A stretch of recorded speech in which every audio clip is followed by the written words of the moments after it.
You wake up at 5:47 a.m., 9 minutes before the alarm, the way you have most mornings for 6 years now. Not discipline, just a body that no longer negotiates with anyone else's schedule.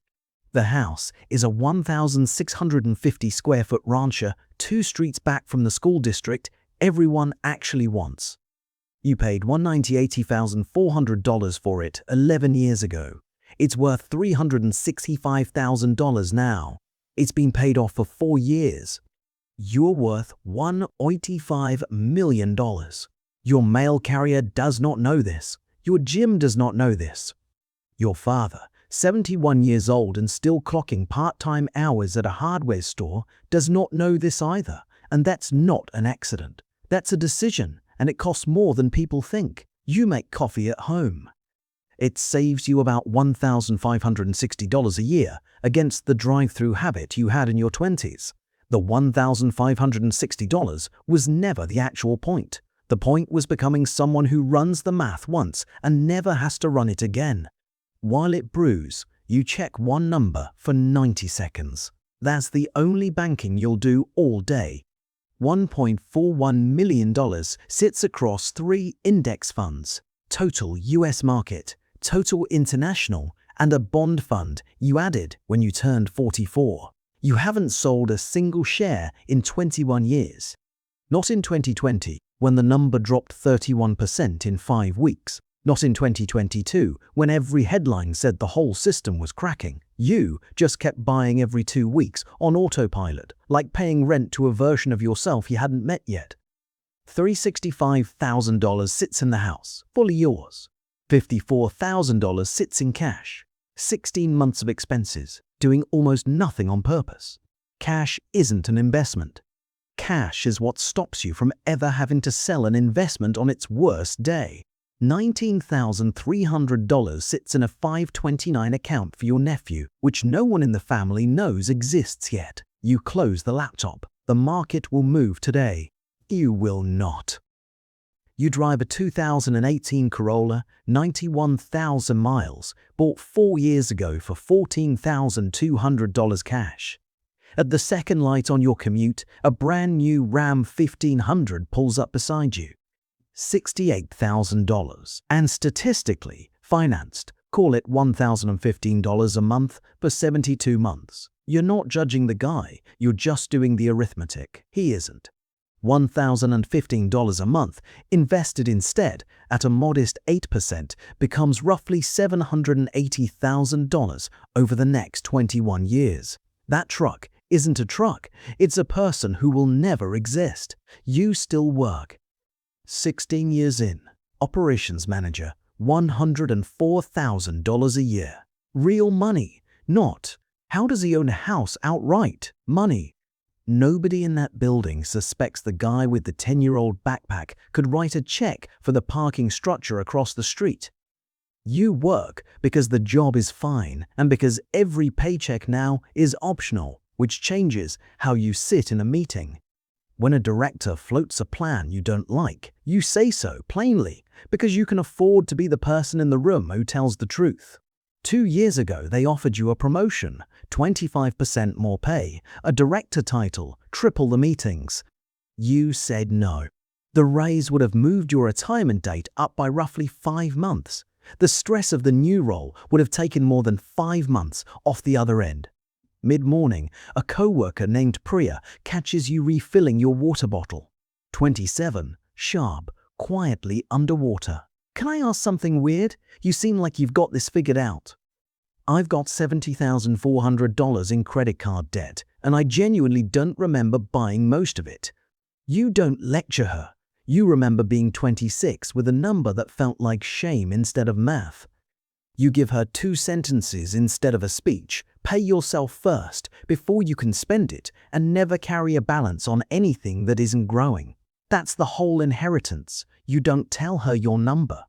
You never tell anyone your number. That evening you send her the same book someone sent you 2 decades ago. Lunch is leftovers, about $2.8 a serving.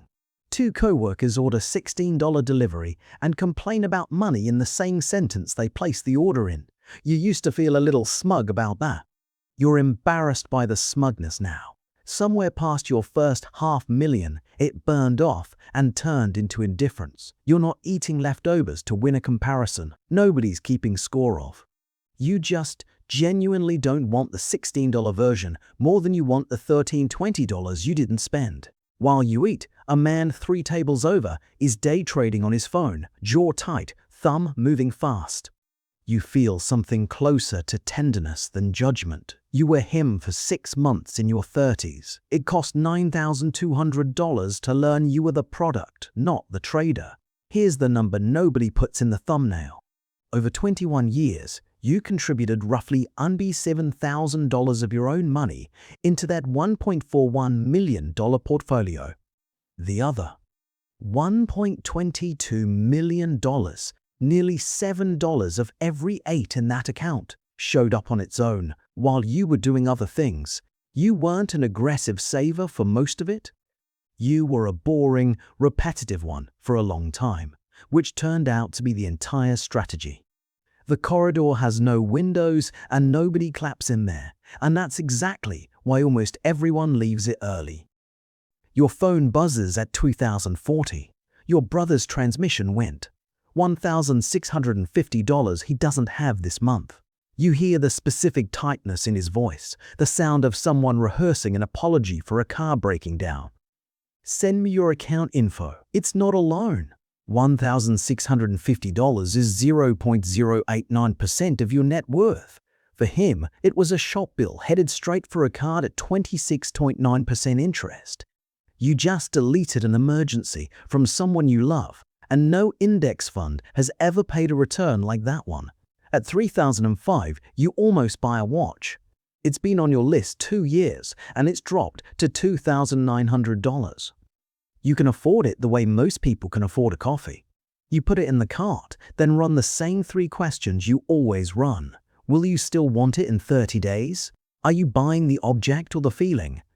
Who, specifically, are you wearing it for? You sit longest on the 3rd one. You close the tab, not out of willpower, out of recognition. The espresso machine passed this exact test 2 years ago, and you've used it every day since. No regret. The ritual isn't a wall, it's a filter. Here's the part you don't post anywhere. Your father doesn't know about the $1.85 million. He got laid off at 52 with $6,000 in savings and a look on his face you've never fully forgotten. And at 19, you quietly decided that would never be your ending. Every year of automatic transfers was, in a way, a promise kept to a 19-year-old. But he still works Tuesdays and Thursdays at the hardware store, and you've thought more than once about paying off whatever's left on his truck and just never bringing it up. You haven't done it. Telling him means explaining 21 years of choices he'd worry he pressured you into, or worse, choices he'll think reflect on what he wasn't able to give you. So the money stays invisible to the one person whose approval you'd probably still want most. That's the part compounding never shows you on a chart. It's not free. It just doesn't send a bill. You pull into the driveway at 5052. Your neighbor Marcus is out front with the new boat he financed in April. Visible, loud, genuinely fun, by every outward measure winning. You don't think you're better than Marcus. A boat makes memories. A spreadsheet doesn't measure. But 3 weeks ago you heard secondhand that Marcus missed a mortgage payment after a slow month at his shop. Nobody's dwelling on it. It didn't become a story. It just quietly stopped being mentioned, the way the early flex always does in these situations. Dinner is with your wife. 19 years ago, on your 4th date, she told you she had $4,300 saved and an actual plan, and you fell for her a little on the spot. 3 money fights in 19 years, all resolved the same way. A 30-minute meeting on the first Sunday of the month, coffee, numbers on the table, no ambushes. Most money problems in a marriage aren't math problems. They're surprise problems. You removed the surprises a long time ago. After dinner, you walk your usual 2 miles. A podcast host asked a guest this morning what their number was. When is it finally enough? You passed your number about $600,000 ago. Nothing happened. No confetti. The number just became a bigger number, and you were still out here walking the same loop. Wealth, it turns out, isn't the total. It's the density of problems that simply stop existing. The transmission, the layoff rumor, the root canal, the bad month. All of them, quietly, no problem. You read in bed, tomorrow, one meeting, a dentist appointment, and your nephew's birthday, where you'll hand over a card and say nothing about the account growing quietly behind it. Someday, he'll open a letter that explains it. That will be the loudest thing your money ever does. Today you earned $400, spent $19, sent $650 to your brother, and said no to a watch. Nobody clapped, nobody knows. Somewhere right now, someone is waking up 9 minutes before their alarm, making coffee they didn't have to think twice about, looking at a number for 90 seconds before closing the laptop and doing, beautifully, nothing at all.